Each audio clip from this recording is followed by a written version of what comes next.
여러분 안녕하십니까? 안전지대 119의 안전지킴이 아나운서 이가희입니다. 최근 벌쏘임 사고가 급증하고 있습니다. 말범 쏘임 환자와 관련 신고 횟수가 지난해보다 훨씬 증가했다고 하는데요.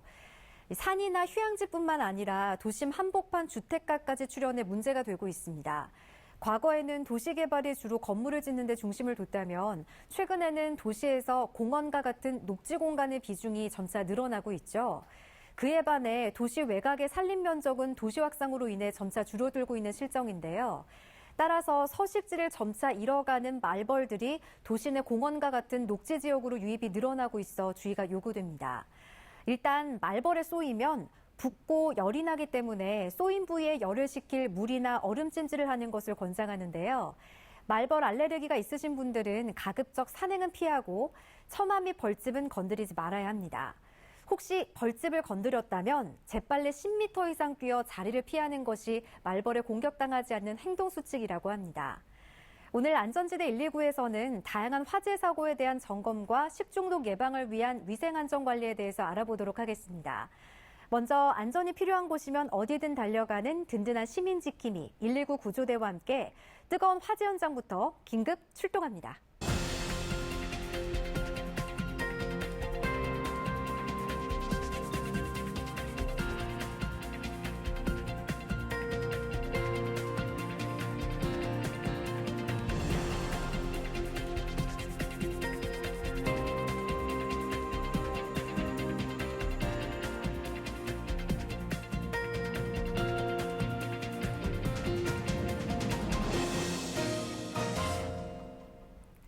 안전지대 119처럼 국민의 안전이 최우선인 전문가를 모셨습니다. 서울시립대 도시방재안전연구소 부소장 이영주 교수님입니다. 교수님, 어서 오세요. 네, 안녕하세요.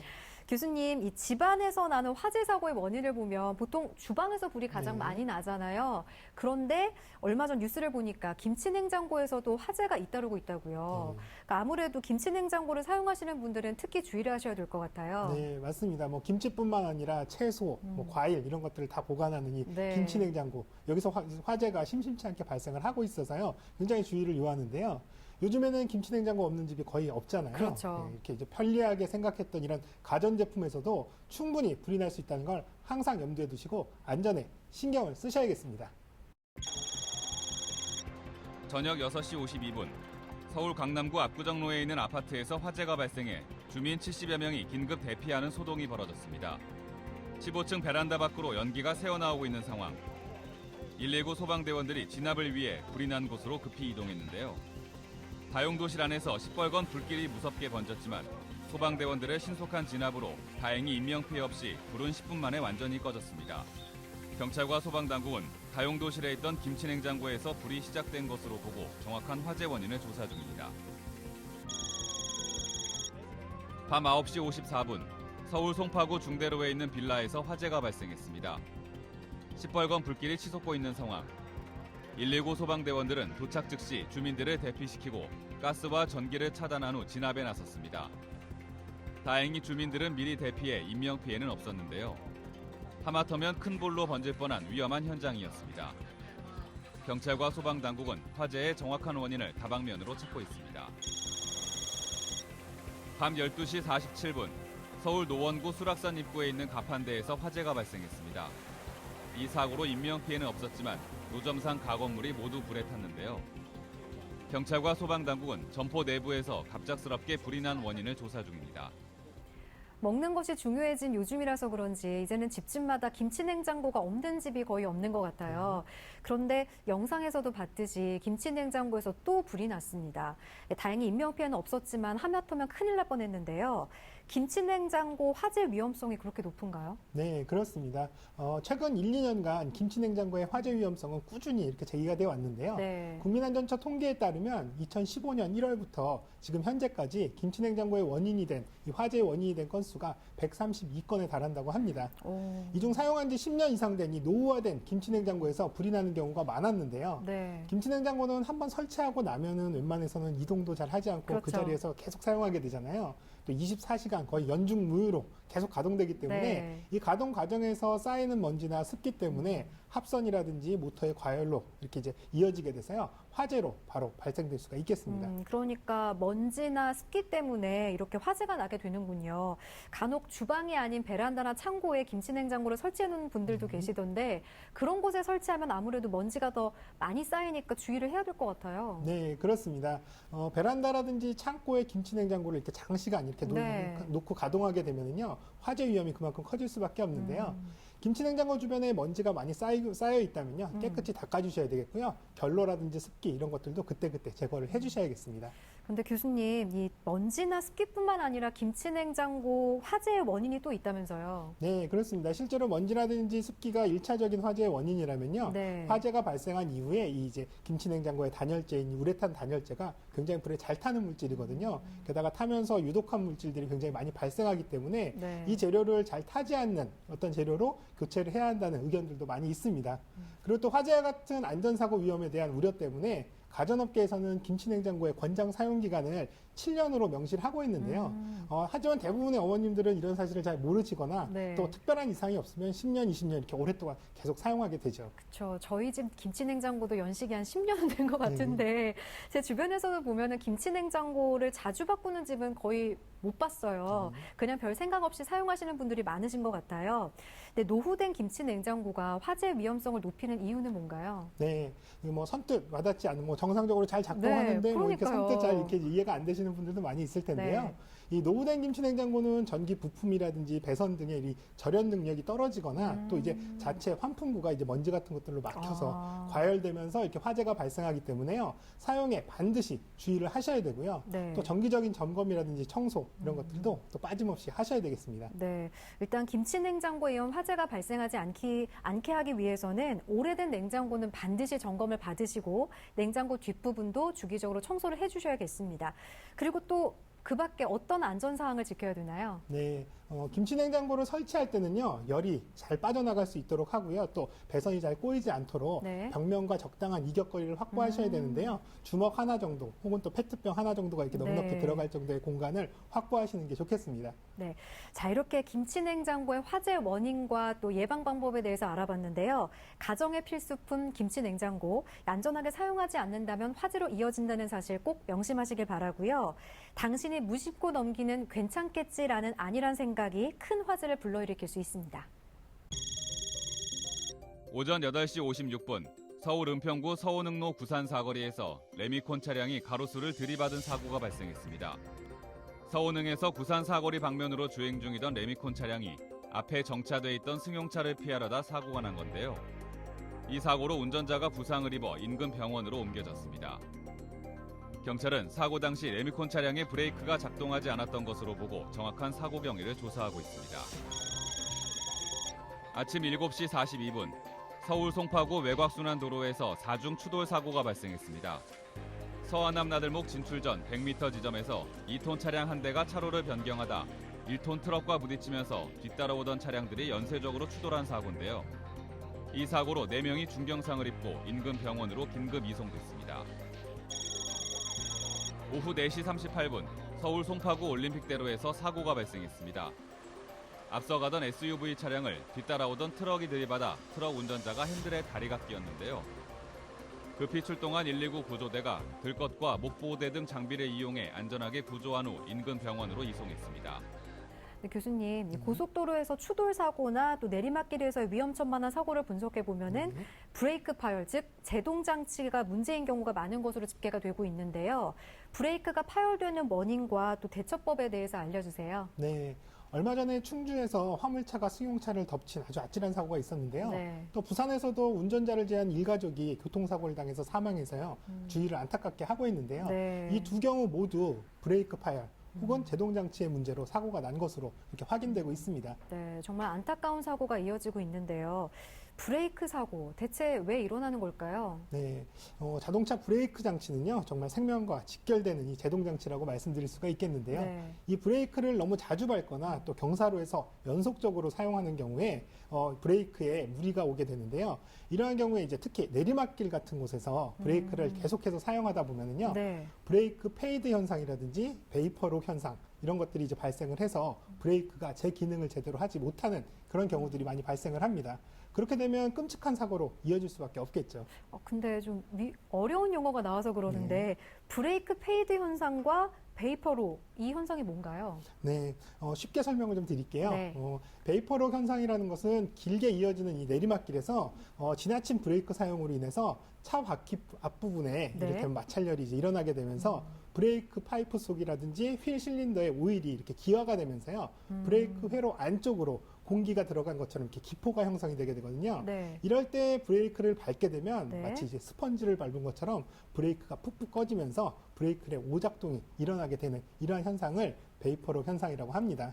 그러니까 다시 한번 정리해 보자면 브레이크를 지나치게 사용을 하게 되면은 그 브레이크의 회로에 공기가 들어가서 기포가 생겨서 브레이크가 잘 듣지 않는 현상을 말씀하시는 거죠? 네, 맞습니다. 자, 그렇다면은 브레이크 페이드는 브레이크가 미끄러진다는 말인가요? 네, 맞습니다. 네. 잘 이해하고 계신데요. 네. 이렇게 이제 빠른 속도로 달리면서 브레이크를 이렇게 자주 사용하게 되면요. 네. 브레이크가 이제 흡수하는 마찰 에너지가 당연히 이렇게 커지게 되는데요. 이 마찰 에너지가 이 뜨거운 열로 변하기 때문에 브레이크 라이닝과 드럼의 온도도 같이 올라가게 됩니다. 네. 따라서 이제 마찰 계수가 크게 떨어지면서 차량이 미끄러지거나 또 브레이크가 제대로 작동하지 않게 되는데요. 이러한 현상을 브레이크 페이드 현상이라고 이렇게 말하게 됩니다.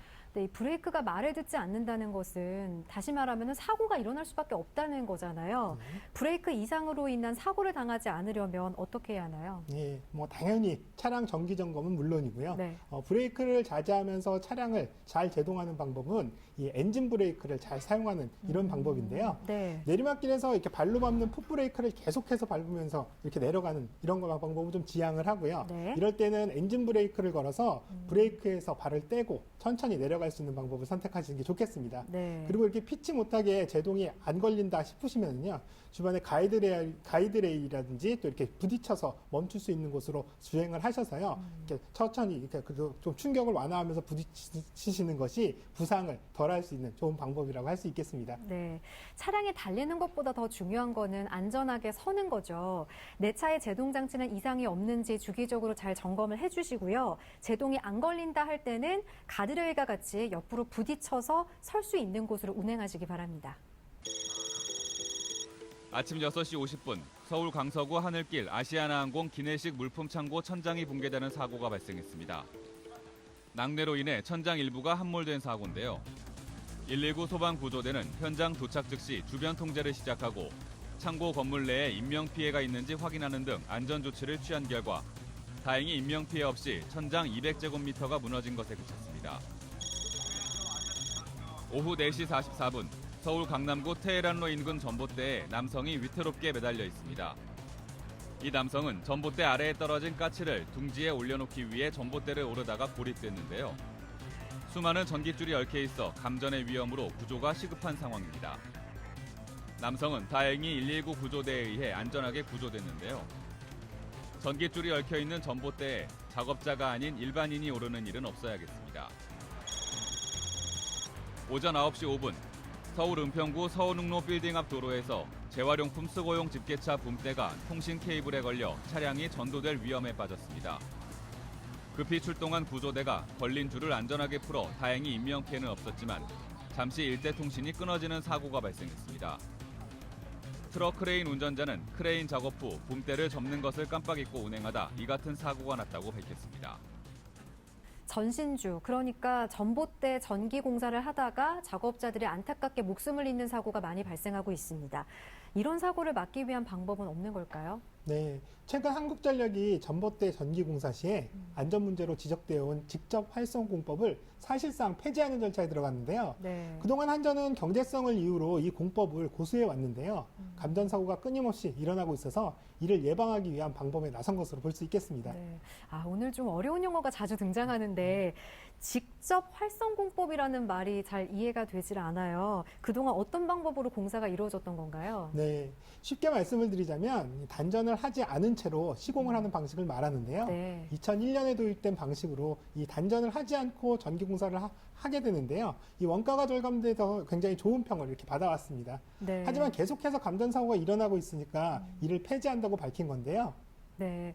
그렇다면 이 전기 공사 작업 환경이 크게 개선될 수 있겠네요. 희망적인 소식인 것 같아요. 네, 한전은 앞으로 5년간 약 2천여 원의 예산을 투입해서요. 작업자가 안전장구를 착용하지 않는 실수가 있더라도 다치는 일이 없도록 하기 위한 안전 기술을 개발해서 새로운 공법을 내놓을 계획이라고 하는데요. 기대해봐도 좋을 것 같습니다. 그렇겠네요. 이 작업자의 안전이 우선시 되는 그런 환경이 하루빨리 정착되기를 기대해 봅니다.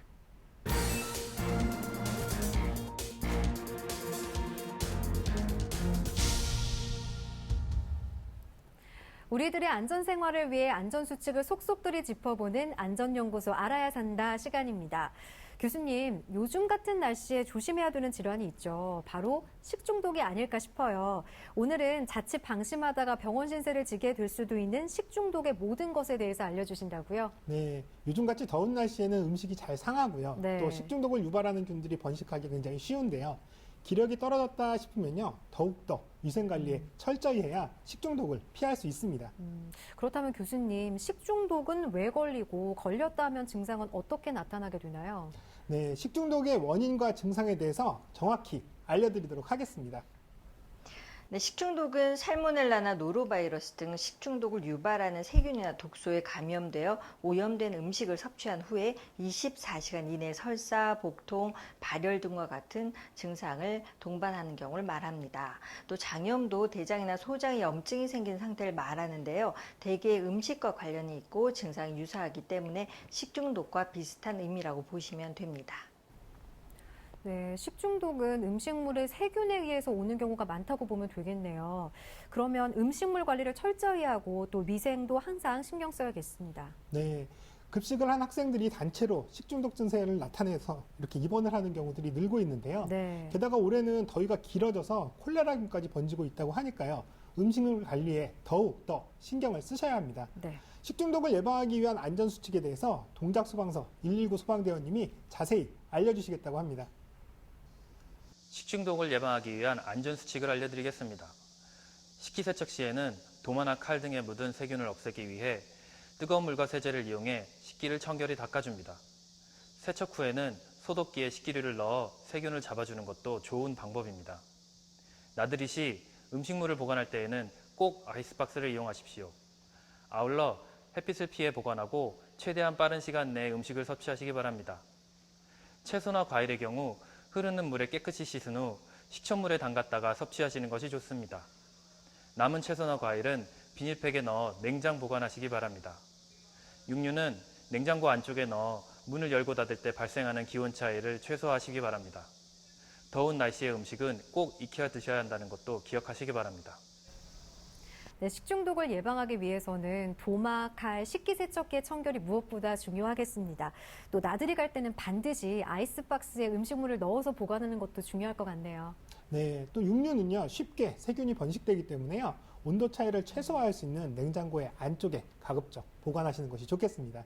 그리고 교수님, 식중독 하면 가장 주의해야 될 음식이 바로 해산물이 아닐까 싶어요. 네, 바닷물이 따뜻해지면서요 식중독을 일으키는 이 비브리오 폐혈균도 증가하고 네. 있는데요. 해산물에 비린내가 좀 심하다 싶으면 상한 상태니까요 절대 드시면 안 되겠습니다. 네. 자, 지금까지 이런저런 식중독 예방 수칙들에 대해서 살펴봤는데요. 식중독을 예방하기 위해서는 건강한 생활 습관이 가장 중요할 것 같습니다. 네, 물론입니다. 식중독 예방을 위한 건강한 생활 습관에 대해서 자세히 알려드리겠습니다. 네, 기온의 변화가 큰 간절기에는 건강에 특히 신경 쓰셔야 하는데요. 음식과 개인 위생에도 철저히 신경을 써야 합니다. 성인의 경우에는 아동에 비해서 식중독 증상의 회복 기간이 짧은 편이지만 대부분의 아이들은 설사와 구토 같은 식중독 증상으로 장기간 치료를 받아야 하는 경우가 많기 때문에 부모님들은 더욱 위생 관리에 철저해야 합니다. 식중독을 예방하기 위해서는 음식물 섭취 시 날 것 그대로 먹기보다는 끓이거나 삶아서 먹는 것이 좋은데요. 생선과 조개 같은 어패류는 냉장 보관해서 익혀 먹거나 고온에서 조리해 세균 억제에 각별히 신경 쓰는 것이 좋습니다. 어패류의 경우에는 제대로 음식을 가열하지 않으면 세균이 음식물에 남아있게 되어 비브리오 폐혈증 같은 증상이 동반될 수 있기 때문에 음식을 익혀 먹는 것 매우 중요합니다. 또한 평소 물은 반드시 끓여 먹고 음식을 먹기 전에 또 만들기 전에는 손을 깨끗이 씻는 것이 식중독을 예방하는 건강한 생활 습관이라고 하겠습니다. 식중독을 예방하기 위해서는 손을 자주 씻는 습관과 음식은 익혀 먹고 냉장고를 청결하게 유지해라. 이 정도로 정리할 수 있겠네요. 네, 상한 음식을 무턱대고 먹다가 병원 신세를 지는 일은 없도록 하는 게 좋겠죠. 네, 오늘 안전연구소 알아야 산다에서는 식중독의 모든 것에 대해서 알아봤는데요. 이영주 교수님의 요점 정리로 다시 한번 정리해봅니다.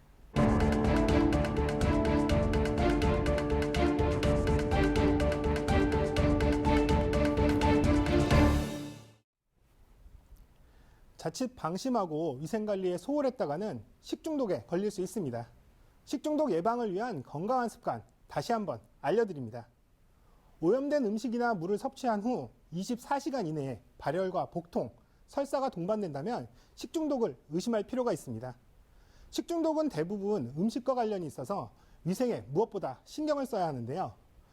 칼, 도마, 식기세척기 등은 사용 후 반드시 소독을 하고 세균이 번식하기 쉬운 육류는 가급적 냉장고 안쪽에 보관하시기 바랍니다. 물은 반드시 끓여 드시고 음식은 충분히 익혀 드시길 권장드립니다. 나들이를 할 경우에는 반드시 아이스박스에 음식을 보관하십시오. 해산물은 비브리오 폐혈균에 의해 식중독에 걸릴 수 있으니 비린내가 좀 난다 싶으면 아예 드시지 마십시오. 그리고 손은 항상 청결하게 자주 씻으십시오. 철저한 위생관리가 식중독균으로부터 여러분을 지켜줍니다.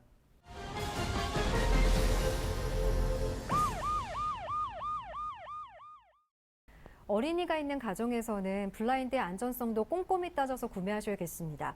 가정집에서 블라인드를 설치하는 사례가 늘어나면서 어린이 안전사고가 잇따르고 있다고 하죠. 네, 햇빛 가리개인 이 블라인드에는요, 이 높낮이를 조절하는 이 줄이 달려 있는데요. 네. 이 줄에 어린아이가 다치거나 심지어 숨지는 사고까지 일어나고 있어서 아이를 둔 부모님 입장에서는 특히 주의를 하셔야겠습니다. 네. 어린아이가 블라인드 줄을 가지고 장난을 치다가 목이 감겨서요, 질식사하는 경우도 빈번하게 발생을 하고 있는데요. 실제로 지난달에도 엄마가 화장실에 가느라 잠시 자리를 비운 사이에 4살짜리 어린아이가 거실 블라인드 줄에 목이 감겨서 숨지는 사고가 발생하기도 했습니다. 네, 이 같은 사고로 이미 3년 전에 안전규정이 만들어져서 줄 전체가 안전하게 덮여 있거나 두 줄로 나뉘어서 아예 목에 걸리지 않도록 하는 등의 안전기준을 만들었죠. 네, 하지만 나사못을 이용해서 줄을 벽에 고정토록 한 일부 제품들은 여전히 안전 사각지대에 놓여 있어서요. 안전성을 꼼꼼히 따져보고 선택하셔야 되겠습니다. 네. 또한 규정 자체가 허술해서 피해를 키우고 있는 실정인데요. 안전과 생명이 연결되어 있는 만큼 정확한 안전 규정이 하루빨리 자리 잡혀서 더 이상 아프게 아이를 잃는 이런 경우는 없어야겠습니다. 안전은 실천이고 우리들의 공동 운명이기 때문입니다.